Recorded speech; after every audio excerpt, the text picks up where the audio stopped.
Hello everybody, it's December 25th, 2021, and I've been, as we're getting closer and closer to 2022, because I like to stamp the date or the year date of when I make my pottery pieces.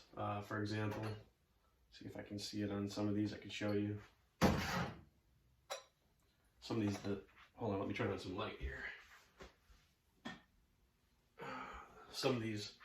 The year text or the year date for 2021 did not show out too great, but so I always put my initials on there and then the year that I made the piece, so I can, as I look at these things and go back, I can say, okay, well that's when I made this. So as it's now approaching the end of 2021, I knew that I needed to make a stamp for 2022, and so I have a little, you've seen it in the past, a little small electric kiln that I can do like bisqueware type stuff or terracotta. It'll go up to, I think it's like cone 05 or 06, which is around 1780 degrees Fahrenheit. And so that's good enough to bisque something, or it's a very good temperature to get like things like stamps up to. It's not high fired, but again, it's actually, in my limited experience so far, I find it to be better to actually fire something only up to about 1800 degrees if I'm going to use it for a stamp, because it leaves the clay somewhat porous, which means it still breathes. When you tend to high fire something like this, the actual clay becomes so vitrified or so completely solid, crystal structure inside, that it does not breathe. And so therefore, like when I use it for a seal, it works. It's hard, it makes a good impression, but it a lot of times doesn't seem to want to come back out of the clay very well. And I think that's because it's like, again, there's nothing to break the suction. Whereas when you use a piece of terracotta clay, because it's still porous, it still breathes somewhat, it seems like it comes out of the clay easier. So I've made a number of stamps. Let me just show you a couple real quick. So I've made a number of stamps that I want to do a firing in that little electric kiln.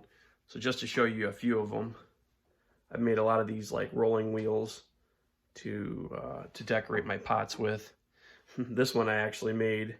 I don't know how well you can actually see the impression, probably not that well, but it's actually from a ring that I wear, made out of silver, but it had a really nice like carvings in the ring. So I actually made a piece of clay and I ran the ring around to see if I can then impress my cups or whatever, or my bowls, with a little bit of impression from that. This is another cutoff wheel, or a decorating wheel that I made. I made a few more. Actually made quite a few, probably around, I don't know, 10 or 12, 13. Then I did a few, that were more like just impressing pieces. So like that, so I could use it like a stamp into some clay if I want to get a cool thing. My mom was over, and because she's getting more into clay, she wanted to have her own personal name seal in here. So she came up with that design for her initials. She could stick that in the bottom of the clay. And here's the, now her seal and mine, these are actually made out of, again, just terracotta red clay. Whereas the other stuff, I actually made it out of my stoneware clay. I actually find this terracotta clay to be really, really good for stamping material. But there's my my 2022 seal, if you can see it. So that I will stamp for all of this coming year. So again, I want to go ahead and fire these in my little electric kiln, so I'll bring you in on that. And on a few of these, I'm going to go ahead and actually, I'm going to actually dip the little back end of the handle in some glaze, just to have it gives a nice, there's nothing wrong with just keeping it a plain bisqued piece of pottery, but I actually find that it makes it a little nicer thing to grab onto later on. And so my mom always liked Dove Gray, which again looks pink in the jar, but when you actually fire it, it comes out, see how it looks pink? It actually comes out like a grayish blue, and it has these little flecks, these little black flecks in there. So I'm gonna go ahead, let me shake this up. It's making a mess. I'll wash this off a little bit here. It's always good before you apply a glaze to go ahead and shake it up, because you would be surprised at how some of the heavier particulates in there sink down really that fast.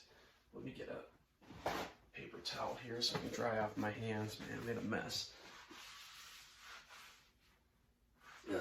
Always making a mess. That's if you don't like making messes, don't get into clay, because it's a messy. It can be a messy hobby. You do the best that you can to keep up with it, but it always seems like to some degree or another you're making a little bit of a mess. So I'm gonna rub this off here. I'll see if I can bring you down so you can just see what I'm doing, so I don't have to keep holding everything up to the camera. Let's see here. Drop it down a little bit more. Maybe that's good enough. So shake it up real good. Again, I don't do any of like the clay. I don't do any of the clay wheels with glaze on them. I just leave them completely raw or naked. But again, for this, like I said, no, my mom really likes this color, so I'm just gonna go ahead and do a little dip. Then you just let it dry for a second. And actually what I'm gonna do, because I wanna do this firing today, and I don't wanna wait too awful long, I'm gonna go ahead and put these in my toaster oven over here, which you can see right there. I'm gonna put them in the toaster oven at about 200 degrees and roast them for maybe like half hour, 45 minutes, just to get any residual moisture out of the clay so that they don't explode in the kiln. Let me go ahead and stick this actually in here right now. There's another clay wheel my mom just made with a leaf. So we'll see how that comes out. And then for my year stamp, I'm gonna do Celadon, because I like how this Celadon looks. This Celadon is a very thick glaze.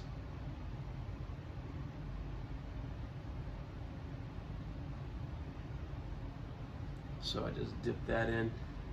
I've in the past tried to wipe some of it off, but honestly, I find it best to just leave it like that. And then, so I'm gonna dry these out and then get them in the kiln as quick as I can, and then I'm gonna bring you back in so you can see what the results are of the kiln firing. So I'll bring you back in just a little bit. Actually, you may be wondering, how do you make a roller wheel? I mean, you can kind of see by the shape of it how it's made, but I figured, you know what, maybe I will make one or two more roller wheels to put in there. So real quick, just kind of last second, but let me just show you briefly how it's made. So this again is just regular stoneware clay, and I'm not really very that specific about how much I use. I know approximately the size that I want it to be. So I usually take a little hunk of it about that size. I don't know, it's like smaller than a golf ball, maybe like a ping pong ball or something like that. And then I take a little bit more, and this will be for the two little handles, or not handles, but little nubs that you can put your fingers on and push the wheel across. So I'll make that out of this little piece here. So first thing is you take your piece of clay, and again, it's important that when you're working on your clay that you are careful not to trap air into your clay. So again, how you kind of pat out the rough spots, the high and low spots, you got to be real careful about how you go about it so that you don't trap air in, because if you do trap air in your clay, when you go to fire it is, I don't know how likely, but it is definitely possible that it's going to explode and maybe ruin that, maybe damage your kiln, maybe even ruin a piece next to it. So yeah, whenever working with fired clays, you definitely want to get it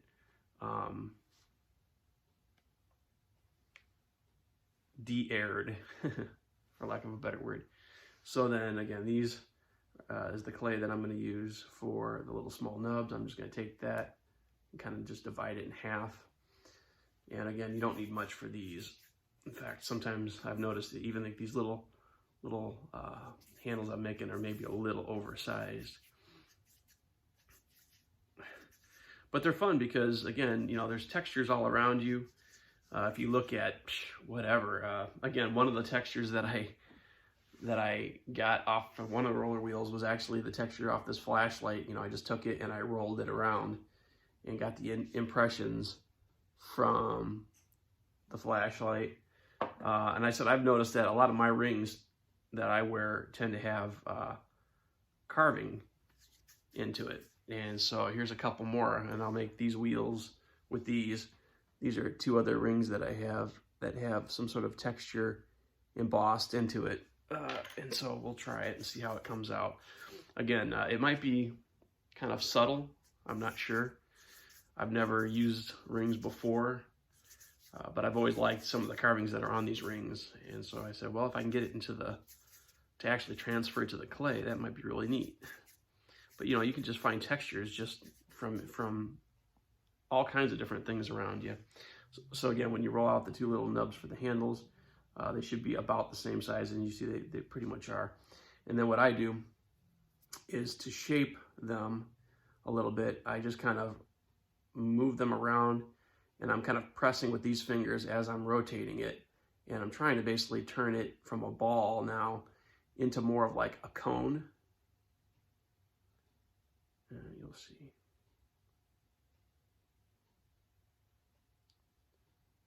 And there you have it. It's kind of more like a little cone with a flat spot on that side and then pointy at the top. And so I'm going to do that with the other one as well.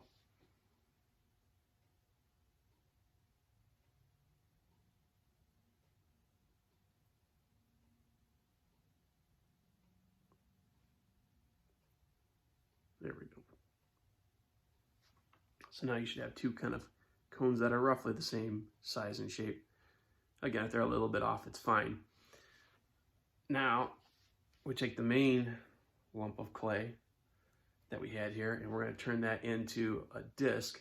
And what you do is I just rotate it around, and I start pinching and squeezing the center as I'm going around. Because again, the big thing is that you want this to be pretty much round, like a wheel. And so as you kind of pinch it as you're going around, you can kind of start to see how the shape that you want it to be, the thickness.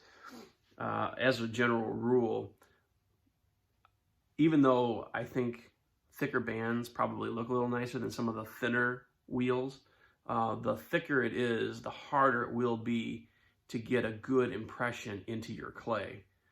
So generally, you know, you kind of want the profile this way to be as thin as you're comfortable with and still be able to get the pattern on there. But yeah, really the thinner, probably the better. Because I've made some, and also maybe a little hint is that if you notice the profile of it, that it has kind of rounded edges in the corners here, and that's deliberate because again, when you have just a flat surface, it's hard to get when you're rolling this around a piece of, let's just say I made a mug and you're trying to roll this thing around the edge, it is hard to get a good, on a wide flat surface, to get a good enough impression. What tends to come out best is, again, anything that is more toward the center of the wheel is going to come out the best because it's pushing on a smaller surface area. The smaller the surface area that you're pressing on, the easier it is to get an impression. So again, let me just get this a little bit narrower. I tend to fuss with my stuff maybe a little bit too much. So that's about the width of the disc is going to be. And now I'm going to take this ring, and I'm actually going to just roll it along the edge. And one of the things that on this ring is really nice because the design is meant to be continued over and over and over again. Now, I don't know exactly how it will look as it joins the other edge, but we'll see. And again, just take your time. Don't be in a hurry.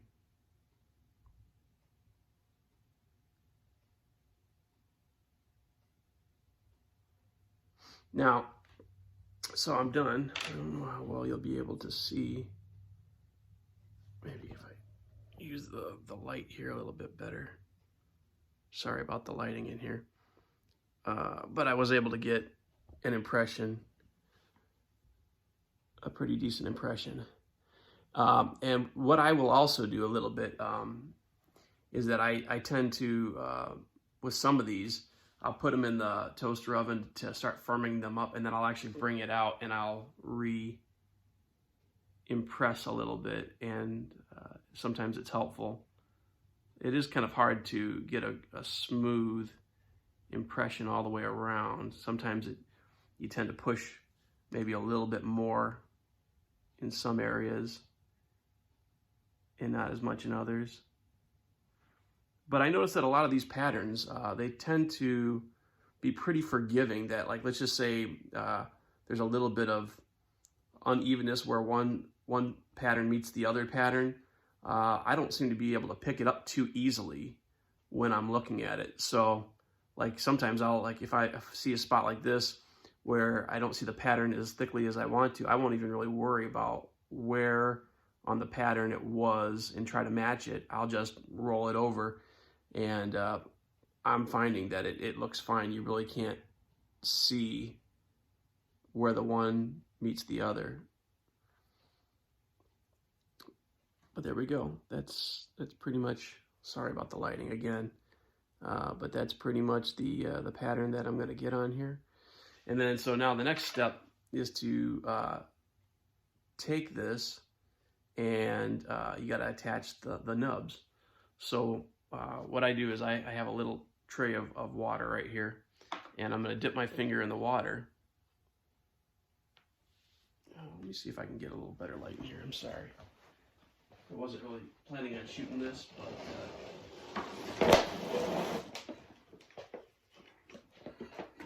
I thought you might want to see this, and I don't really want to make a whole other video about wheel making, so let's see how that comes out. See, maybe if it comes out a little bit better for you to see. So if you can see the pattern that's in there now.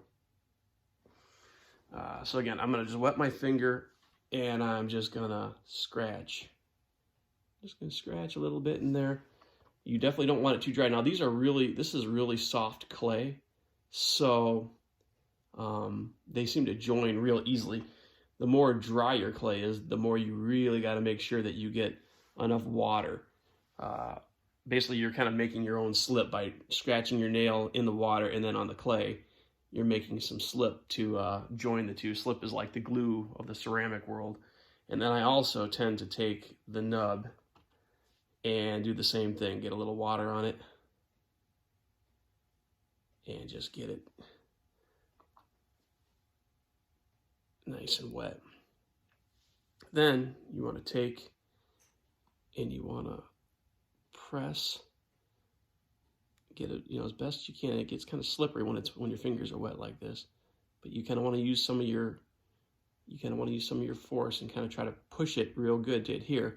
And then what I like to try to do, then to try to join it better, so it's not just that little seam like that, is I'll take my nail and I'll just start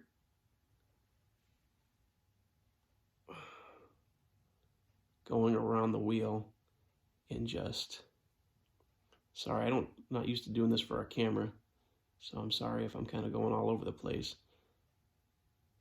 But yeah, you're just basically taking your nail and squishing, dragging it down the side and squishing it into the main wheel. And what you're kind of doing as you're squishing, because this is really soft, any air that might be like right here in the gap, when you smush it like that, you're actually squeezing all the air out of it. So you should get a really good join with no air bubbles inside. So then you kind of have this kind of rough join, and then what I usually then will do at the end is I'll take my finger, wet it again, and I'll just start to rub.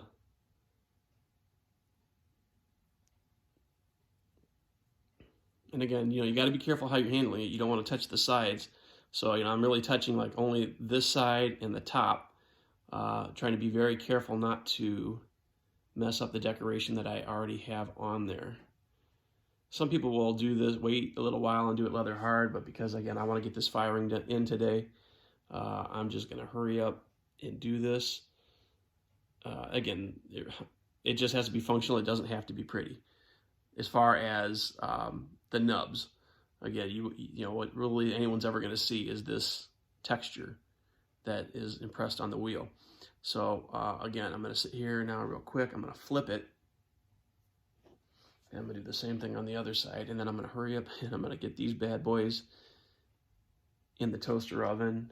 And hopefully in the next like half hour, 40 minutes, maybe hour, they'll be finished. I really was going to go ahead and do that firing right this second, but I thought I have these other two textures I really want to try to get on wheels and get it in. Again, electric kilns are kind of on the more expensive side to fire. And so therefore, if I'm going to fire mine, because I usually fire with gas, but if I'm going to fire my little electric kiln, I really kind of want it to be worthwhile. So I want to get as many of these wheels done as possible. So again, I've got it squished on there. Now I'm just going across and making sure that I have a good join of this nub on the wheel here.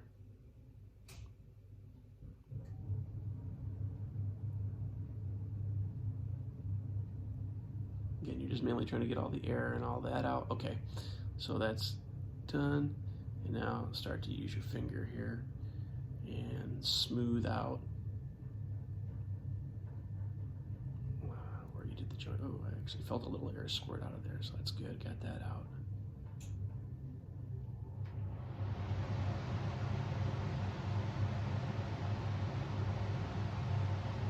Okay. So now when you're done, am I done? When you're done, then you should have a nice little impressing wheel like this that you can now roll along the clay. So again, I'm going to do one more of these with another ring that I have, get the impression off that, get these things into the toaster oven, and again, I'll bring you back for loading the kiln. All right, so here we have my small electric kiln. Again, you guys have seen this in past videos, and I'm just going to start placing these wheels on the bottom level here. I figure what I'm going to do is I do have a little shelf that I can put a second level. I have these like 2-inch, I think they're 2 or 3-inch kiln posts. And so what I'm going to do is I'm going to go ahead and have all of the bisqueware with no glaze on it pieces down in the very bottom, and then I'm going to put the shelf on top of this, and then I'm going to put all the pieces that do have glaze on them on the shelf, just in case it was to run and stick, so I don't actually ruin the kiln brick. So let me get some more of those in here. So here's just some more impressing wheels. A friend of mine, Josh, he made this one where it has different kinds of holes on it. Maybe it'll look like Swiss cheese, who knows, when I start to use it. Alright. So this kiln has no temperature control on it. It basically just, you plug it in and it heats up however fast it's going to heat up. As I said, it was my first kiln. It did let me start to play around with some lower temperature fired clays and get used to throwing a little bit and firing my stuff. So anyway, I'm going to go ahead and bring back those other glazed stamps and seals, and I'll just set those on the top. I said I really wanted to make more. I'm just kind of running out of time toward the end of the year, and I want to have a stamp ready for my year stamp for next year. But I would have liked to maybe fill this with more stamps and things like that. But I probably said had maybe like 15 pieces that I can use. So I have some new roller wheels, decorating wheels to play with. All right, let me get those other ones in here. Okay, and so these are the last of the different stamps that I have made. And again, I'm going to set these so that they, hopefully, the glaze won't run down. But that's it. So we'll go ahead, put the top on, plug this up, and get this thing firing. Bring it back in to show you the results. Okay, so here's a pop question. How do you know if you are a crazy potter or not? Well, when you wake up at 3 o'clock in the morning and go, I wonder if my kiln's cool enough now to go into, and you actually get up out of bed to go down and check. And so right now it is a little after 3 in the morning, and we are cool enough to indeed take a look at the kiln here. It's about 180 degrees inside, so we can go ahead and open it up. Ooh, well, we've had some explosions. I guess I did not get all my wow, I guess I did not get all of my pieces completely dry. Interesting. Well, let that be a lesson to us while we dry our pieces completely. So either they did not get completely dry, or they had some air in them, and several of them actually did explode. Very interesting. Oh, that's nice though. That stamp came out really good. It's always a surprise when you open your kiln, and sometimes it's not a pleasant surprise. But hopefully the pieces that we really needed came out okay. So when it did explode, it looks like it knocked this one over. But that's okay, really. The stamp part of it came out all right, but the handle that had some Celadon glaze on it actually knocked over, and it melted to the shelf, which is okay. I can probably chip and grind off those pieces, so that's salvageable. My mom's terracotta stamp came out very nice. I don't know if you can see that in the light, but yeah, that came out really good. Looks like maybe my year stamp came out okay. Again, because the glaze knocked over onto the shelf, a little bit of the glaze got messed up on it, but again, the actual stamp part came out okay, so we're all right with that. Not too bad. This one looks like it's salvaged, so that was okay. But wow, this whole shelf is just covered in shards from these two wheels. I wonder if I lost any other wheels in the bottom. That's pretty wild.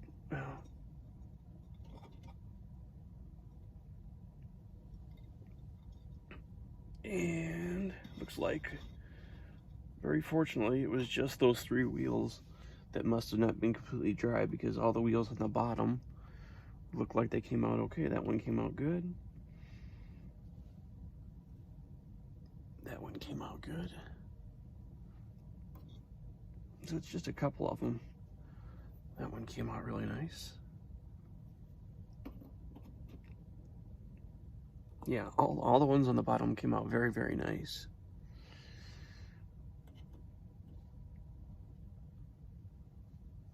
Very good, very good. So we got some really nice roller wheels out of all this. Well, I guess let that be a lesson to us, not to hurry in drying your stamps or your wheels. Roasting them just for a few hours in the oven is probably not enough. The interesting thing is that even though the wheels, looks like sides of them blew off, most of the actual embossing part that I would roll with looks okay. I don't know if this side is all right or not. But yeah, most of the actual wheels themselves are still intact, so I might still be able to use some of these, I don't know. But that is the kiln unloading. But as you can see, man, we had some major explosion. I never heard that actually happen. It is interesting that when I came out here in the middle of the firing that I did notice a bunch of liquid underneath the kiln, and I don't know if that was the result of some liquid coming out of the moisture coming out of the actual refractory brick or what it was. But yeah, we did have a couple wheels explode. So, but anyway, that is the unloading of the kiln. And so thank you for joining me, and until I see you next time, don't be afraid to get your hands dirty, and I'll talk to you later. Bye.